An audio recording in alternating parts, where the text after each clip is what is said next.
Hello, Crime Style listeners. We're thrilled to have you with us. I'm Ashley. And I'm Ricky. And this week, we'll be covering a very recent case.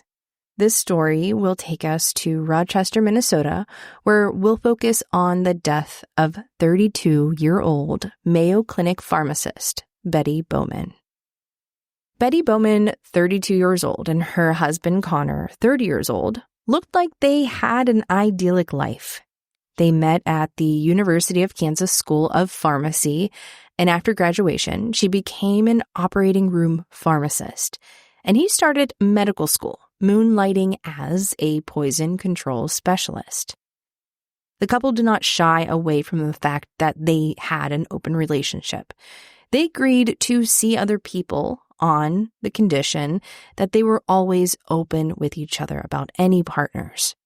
Everything seemed perfect until August 16th, when Betty goes to the emergency room in Rochester, Minnesota, with a severe case of food poisoning. Over the next 4 days, her condition worsens with no explanation when Betty dies of organ failure. After Connor tries to cancel the autopsy and expedite Betty's cremation, her grieving friends sound the alarm. Is Connor Bowman trying to cover something up? Now, just to note here, although Connor Bowman has been arrested and is charged with homicide, the trial has not occurred, and therefore there is a presumption of innocence. So just a reminder that this is an active investigation, and no verdict has been rendered. And additionally, most of the witnesses are not identified by name. Articles use a friend, a companion, or a family member, whereas court documents identify witnesses using only their initials. But this also means that we have an opportunity for a side salad mini-sode. Ooh. So that's cool. And also, there is an active GoFundMe being run by Betty's family to cover the cost of her mom, Nancy, traveling to and from Kansas and Minnesota for anything related to the death investigation or Connor's trial. And we'll put that link in our description. So as we were saying, 32-year-old Mayo Clinic pharmacist Betty Bowman was an incredibly healthy and active woman until August 16th, 2023, when overnight she became critically ill with what seemed like no warning. Betty worked as a pharmacist while her husband Connor completed his internal medicine residency. At first glance, they seemed perfectly matched, but behind closed doors, the few short years they had been married had been fraught with dishonesty and hidden debts. Yeah, lying and money never really goes well together.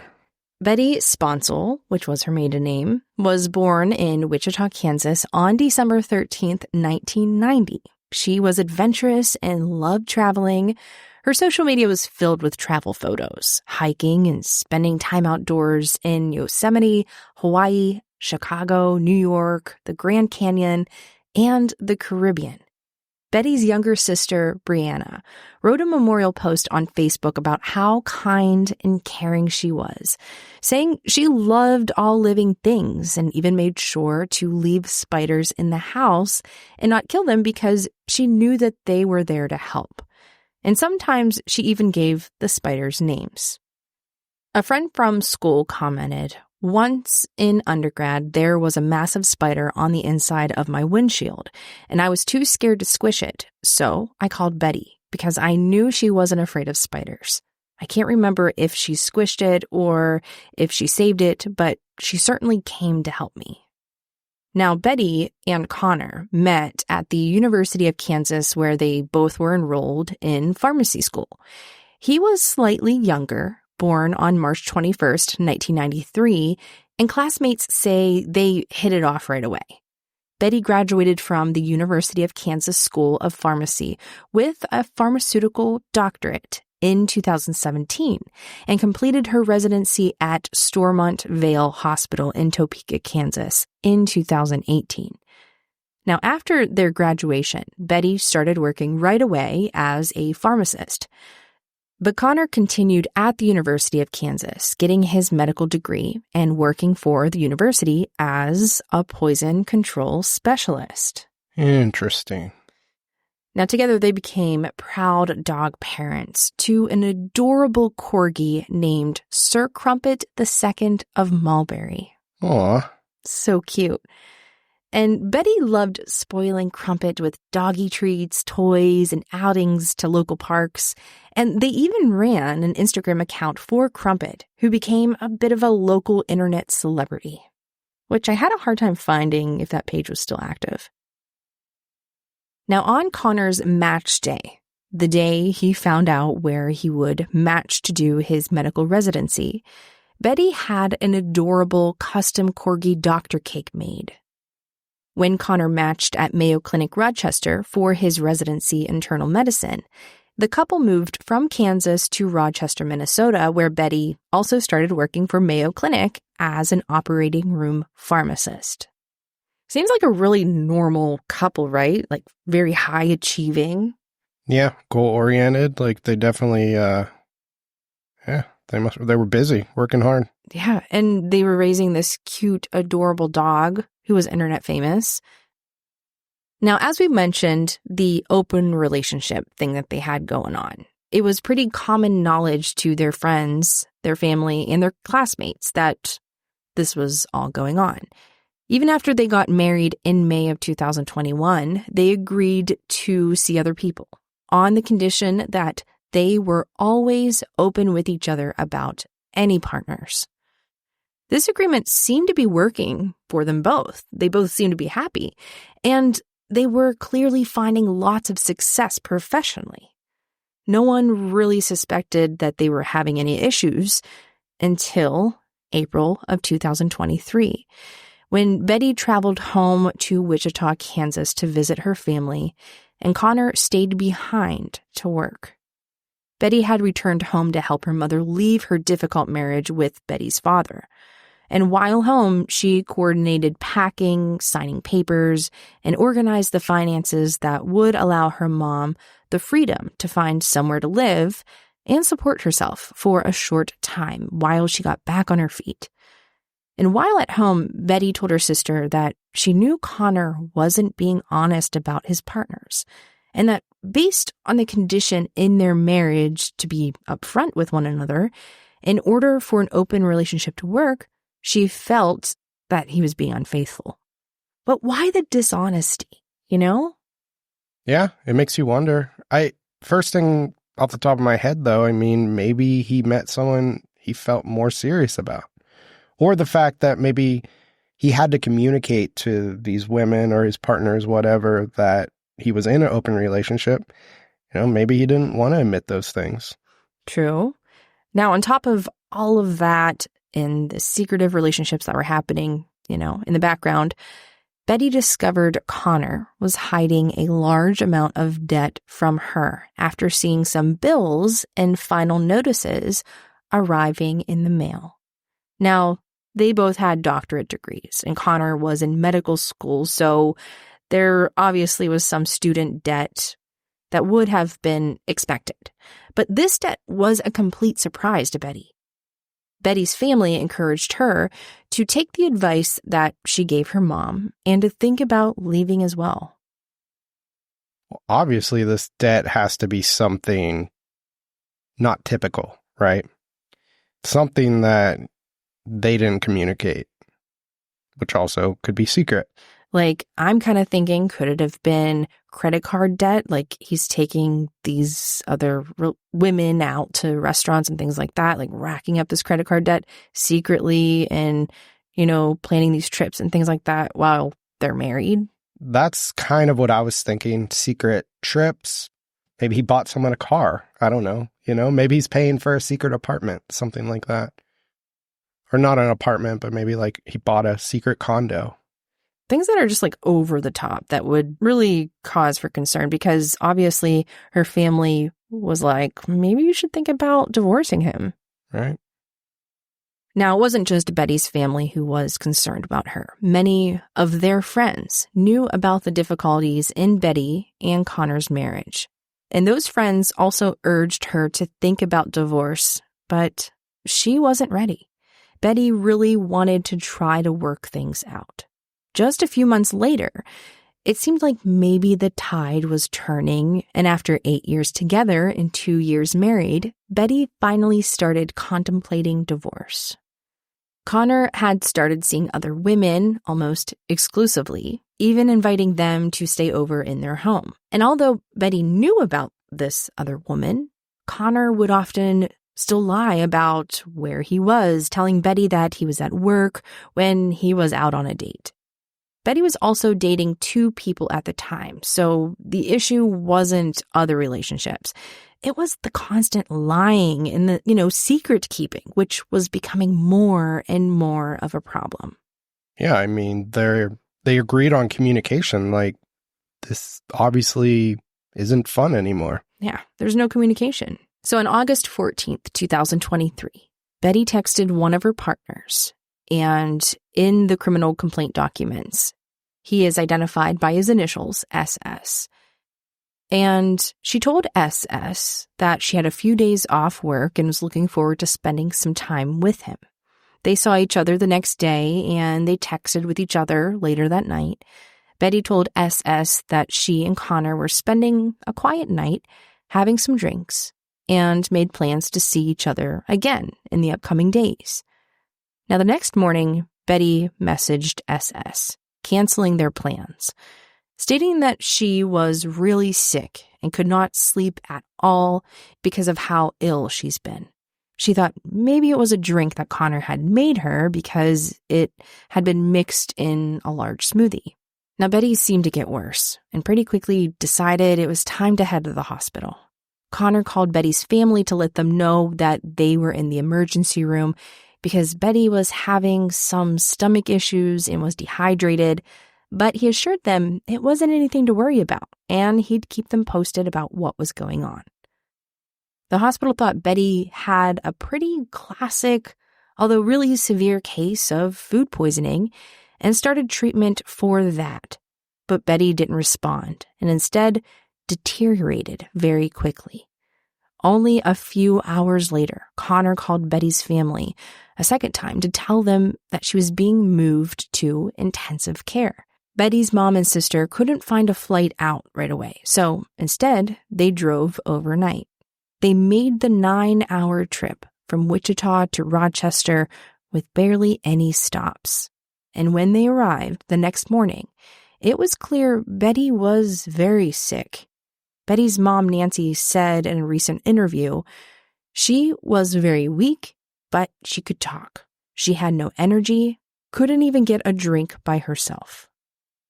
Now, after hearing about how bad things were looking, Betty's dad, David, who had stayed behind in Wichita, called Connor to ask for an update. And Connor told him she's about 80% gone. 80% gone. Right. Isn't that a strange way to describe the situation to her dad? Well, it's definitely like a heartless way. She's about 80% gone. But at the same time, it's probably doctor's talk. Why would a doctor say that to the family, though? Not to mention, well, he has ties to the family. So that's what makes it even more strange, right? Like, I think a doctor to an unrelated family tries to be professional, and he may say something analytical like that. Or maybe he's just got doctor brain, similar True. to like working with engineers. Yeah. A lot of times when you're working with engineers, they say some like really weird stuff that has nothing to do with emotion. Yeah. But point. in this situation, that's family, you know? He knows these people. Like, this is his wife. That's just a weird way to phrase that. It's like a detached way of talking about it. This is the person that he married. It just seems very insensitive. Yeah, definitely. Now, during this time, there were about 24 of Betty's friends, coworkers, and former classmates who came to visit, taking turns rotating into the room to visit. Betty's condition continued to worsen, and on the 3rd day at the hospital, she lost consciousness. Now, Connor was insistent that Betty had a rare illness called hemophagocytic lymphohistiocytosis. Hopefully I didn't butcher it too bad. It was pretty close. Or HLH for short. Just don't cancel us. We're not doctors. Obviously. Now, HLH is an illness where white blood cells build up in organs, causing internal damage. HLH is considered a rare disease that is almost always diagnosed in childhood. And while it can occur at any age, it is incredibly rare to see in adulthood. To be honest, it sounds like one of the illnesses on House, like Dr. House. Now, Betty's family, they had never heard of this illness before, but they trusted Connor. He loved their daughter, and after all, he was a doctor. Like most of us would, they Googled HLH, and the explanation did seem to fit since Betty's organs were failing. But behind the scenes, doctors were running tests, and the results weren't showing any evidence of HLH. Without a positive result, doctors couldn't say conclusively what was causing Betty's illness, which also meant they couldn't treat her. They could only scramble to deal with the new symptoms as they appeared. Betty had been experiencing severe diarrhea and nausea when she was admitted to the hospital. Then she developed fluid in her lungs, followed by heart and kidney failure. She was taken for an emergency surgery to remove part of her colon, but the staff was unable to determine the cause of symptoms. Unfortunately, after 4 days in the hospital, on August 20th, 2023, Betty died. Even though she'd been so ill, everyone was in shock. And Connor, he wrote Betty's obituary and included HLH as Betty's official cause of death, which how could you? Betty was only 32 years old. She had been so healthy and lively, and suddenly she was gone. What's strange about that, though, is Connor wrote that she had HLH, but the other doctors weren't able to find anything that showed that she had that. Like, there's nothing documented that Betty even had the sickness or the illness, whatever. And then to just write it on her Obituary? Yeah. Like, you would have to be raising some red flags here, especially for the family. Also, they were saying, food poisoning or whatever when she first came to the hospital. But she had mentioned that, the smoothie, she thought it might have been the smoothie. So did the family know about that, or the doctors? Like, was that even a consideration? I feel like she could have had a suspicion, and also everything that was going on in the relationship might have been adding up. But yeah, it seemed like everyone who spoke about her spoke about how healthy and active she was. So it's really unexpected to see someone so young, 32 years old. Yeah, that's a shock. Like, that would literally rock a neighborhood, a community, the family. Yeah, she had no health issues at all that were obvious, no symptoms or anything that her family knew about. Like, did she secretly have HLH that no one knew but Connor? Yeah, but is it like some bedroom diagnosis? Is this something he observed from home and just noted it in his mind? Well, technically he's a doctor, and that's why the family kind of trusted him. Yeah, I guess so. You wouldn't think that he would have bad intentions. Now, when someone so young dies, there is almost always an autopsy, especially in a case like Betty's where there's such severe symptoms that appear so quickly. And all of these tests are taken and they're failing to uncover what caused her death. But Connor requested that the autopsy should be skipped and that Betty should be cremated immediately because it's what Betty would have wanted. Get rid of the evidence. Exactly. Connor sent this request to the medical examiner's office by email and additionally asked the investigators with the medical examiner's office if a post-mortem toxology report would be more thorough than the ones done at the hospital while Betty was ill. He even asked for a list of what was specifically going to be tested for. That has to be suspicious. Oh, yeah. Because on August 21st, 2023, one day after Betty's death, Southeast Minnesota Medical Examiner's Office halted Betty's cremation and alerted the police that they believed her death to be suspicious. Dang, that was close. In addition to the bizarre circumstances and Connor's strange behavior, the medical examiner's office also received a complaint from a mutual friend of the couple, only recorded in documents as CGK. She informed the medical examiner that Betty and Connor had been having issues and were talking about divorce due to infidelity and financial issues. That nasty cocktail. Yeah. Exactly. And that was enough for the Rochester police to begin a more thorough investigation. And they started interviewing friends and coworkers of both Betty and Connor. On August 10th, less than a week before Betty's mysterious illness, a friend was visiting Betty and Connor at their home. Connor made Betty a smoothie, which was surprising because it wasn't something he would typically do. When Betty took a sip of her drink, she thought it tasted strange and asked her friend what she thought. The friend tried the drink and agreed that it tasted really bitter and jokingly said, "Connor must be trying to poison you." They laughed about it, and Betty agreed that it was a possibility and poured the rest of the smoothie out without drinking it. She didn't even drink it after that. Right. Now, at the time, it seemed like a harmless, funny moment between friends, but now that Betty had died so suddenly, the whole interaction seemed a lot more suspicious. More suspicious is an understatement. Honestly, that's about as suspicious as taking out life insurance on your spouse right before they die. Well, funny you should say that. Another friend told investigators that Connor had told her he was going to get $500,000 from life insurance when Betty died. Oh, my. Okay, so we have infidelity, we have the financial issues, and now we have a $500,000 payout from life insurance? Right. And we already knew that Connor, he was carrying some pretty large debt, so that $500,000 would help out tremendously, and he can continue with his life, doing his thing. Yeah, clean slate. Now, when detectives searched the house, they did find a receipt showing a $450,000 bank deposit, but it hasn't been verified if that was related to the insurance policy.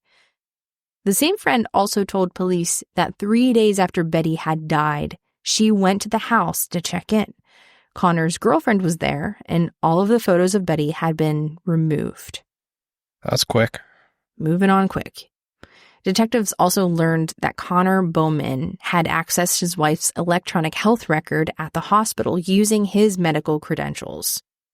On August 16th, when she was first admitted to the hospital, Betty did grant access to Connor to access her health information. From the day she arrived at the hospital until the day of her death, Connor checked Betty's electronic health record several times, which included admission information, reviewing notes, medications, allergies, and an operating room log. And while this may seem weird, it's technically not illegal since Betty had granted him permission.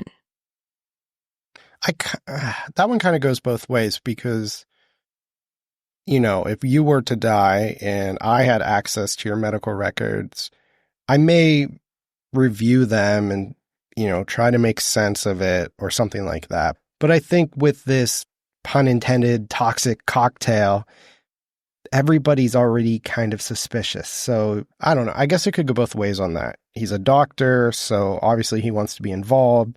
He's checking her file. Maybe he's trying to come up with some type of conclusion.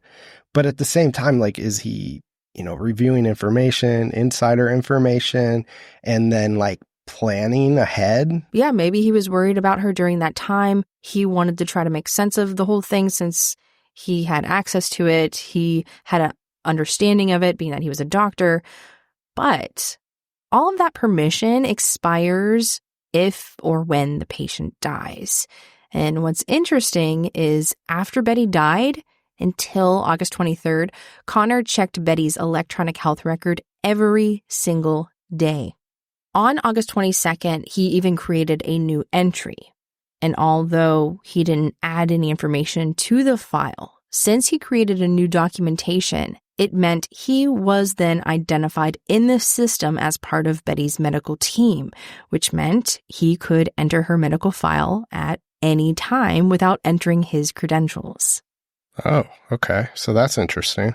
So it's kind of like he knew that, little loophole. Mm-hmm.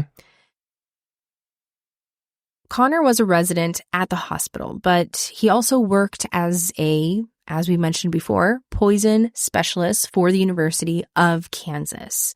He worked mostly remotely, where he answered calls for the 24-hour poison control hotline. He was given a laptop by the university that used a VPN authentication process, so he could essentially work from anywhere. But it also meant only someone using his credentials could log in to use those devices. Connor worked the remote poison control job on August 5th, 6th, and 10th. During those shifts, someone using Connor's laptop and credentials was researching colchicine, a medication used to treat gout. According to the criminal complaint, investigators looked into all of the phone calls that had come into the 24-hour poison control line, and Connor hadn't received any calls about colchicine, and none of the other employees working that night on the team had either. So there was no reason he should have been researching colchicine. Armed with this information, the medical examiner's office was able to run more specialized blood and urine tests. And can you guess what they showed? Colchicine. At a high enough level that it was determined Betty's cause of death due to toxic effects of colchicine and the manner of her death as listed as homicide. Didn't we also cover a case, I think it happened last year, it was like a Colorado couple. One of them was a dentist, and they used the same thing. Same thing, colchicine and also toxic smoothie. Toxic smoothie. Toxic cocktail. Seems like this is getting more and more common. It was also financial issues, too. Yes, similar case, very similar case, actually. Mm-hmm. So, colchicine is a medication that's pretty commonly prescribed for gout, which is an inflammatory type of arthritis that Betty was not diagnosed with. I didn't know that. It's also a medication that has something called a narrow therapeutic window, which means the dose they give to treat gout and the dose that can be lethal can be fairly close. According to a study on colchicine poisoning, a typical prescription of colchicine is around 1.2 to 2.4 milligrams per day, and the lowest reported lethal dose of oral colchicine are 7 to 26 milligrams.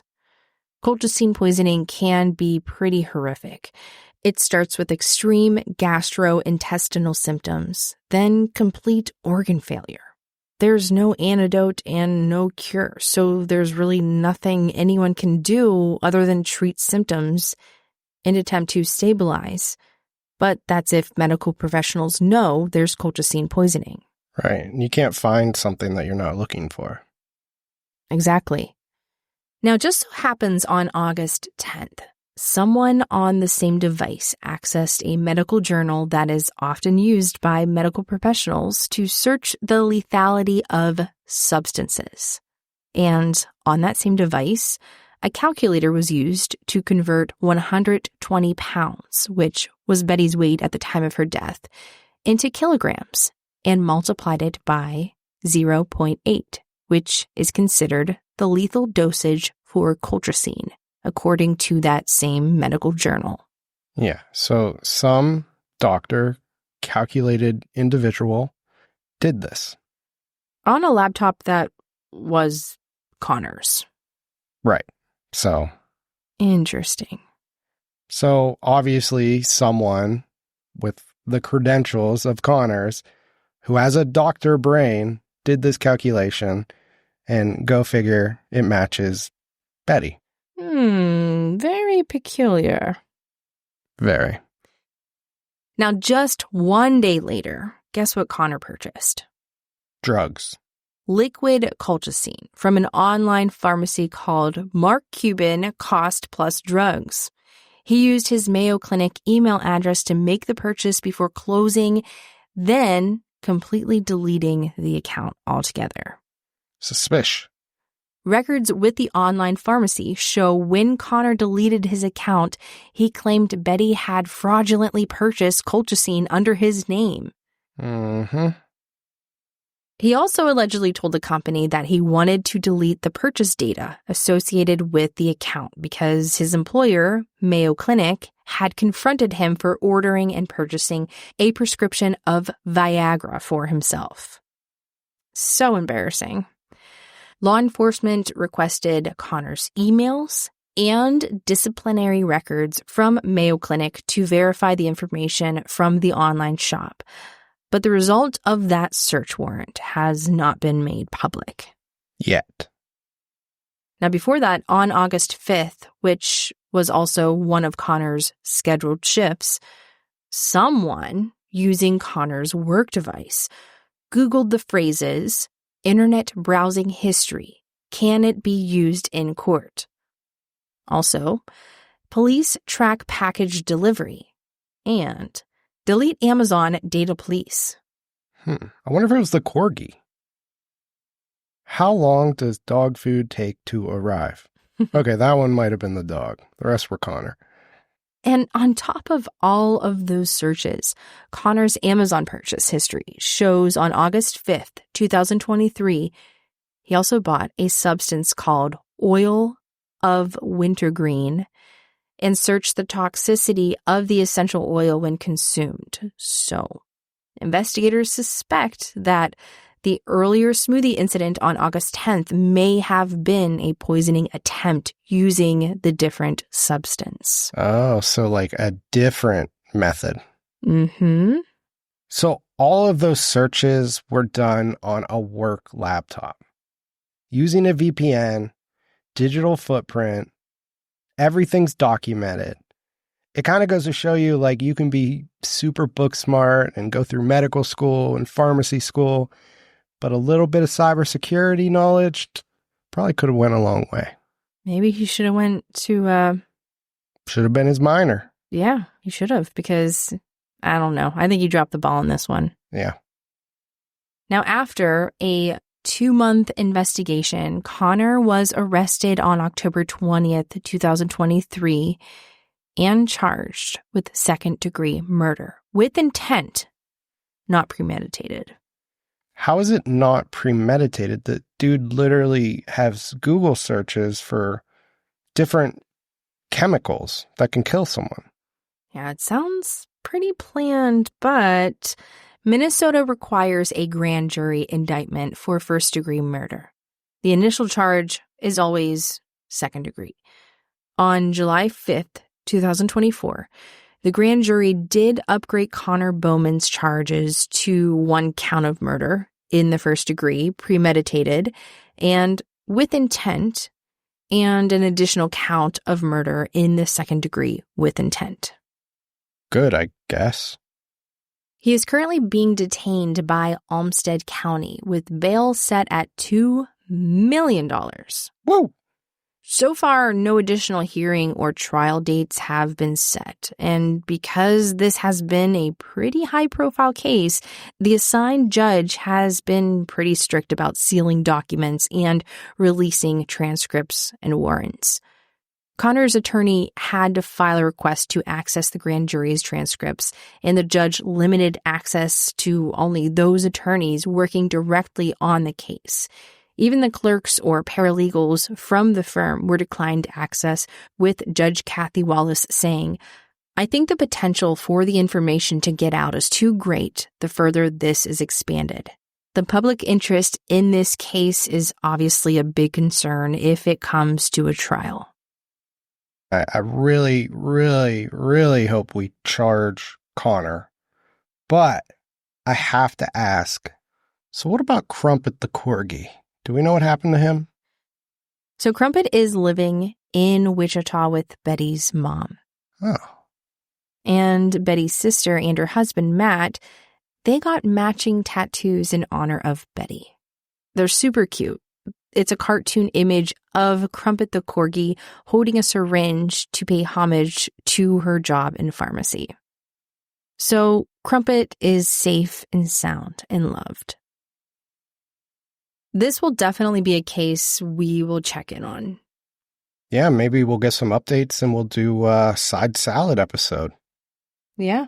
One thought that I had during this episode and like this case and everything is I wonder if they're going to start to make restrictions on ordering medicines for doctors and things like that. Because like we said earlier, this isn't the first time that a doctor or a dentist was just able to order this type of drug online without any restrictions, you know? Like there's no one saying, yeah, go ahead. Okay, this is for a client or a patient, you know? Like there's just no restrictions, it seems like. Yeah, I mean, there has to be something. This keeps happening. What was the one we just read about? It was like some type of flower. Recently, there was a teacher who was accused of trying to poison her husband with lily of the valley in, go figure, a smoothie. Smoothie? Wasn't it like some type of plant, like lily of the valley? Is that some type of plant? Yeah, it's a poisonous plant. Just something you can order off the internet? It's just a plant. They sell them anywhere, at any store. That's nuts. So what I learned from this episode is I'm never taking a smoothie from you. If you ever bring me a smoothie, I am not drinking it. Honestly, you can still make me a smoothie. Okay. Protein packer with peanut butter, please. Ooh, that one is good. But if it tastes bitter, I swear to you, Yeah, I will dump it out. Give it to me. Okay, fine. We always have to make a promise that we taste each other's smoothies before we give it to each other. It's kind of like in those movies when they do the old switcheroo on the drinks. Yeah. And that completes this week's episode. Just remember, get a divorce. Don't poison your spouse for life insurance money. How else are you going to get the money? It's not going to work out for you, I promise. No, it really never does. And before we drop off here, please send us a nice review on Apple Podcasts. And if you'd like to be a Patreon subscriber or an Apple subscriber, you are welcome to join in on the ad-free listens. So check it out. And we will see you next week. See ya.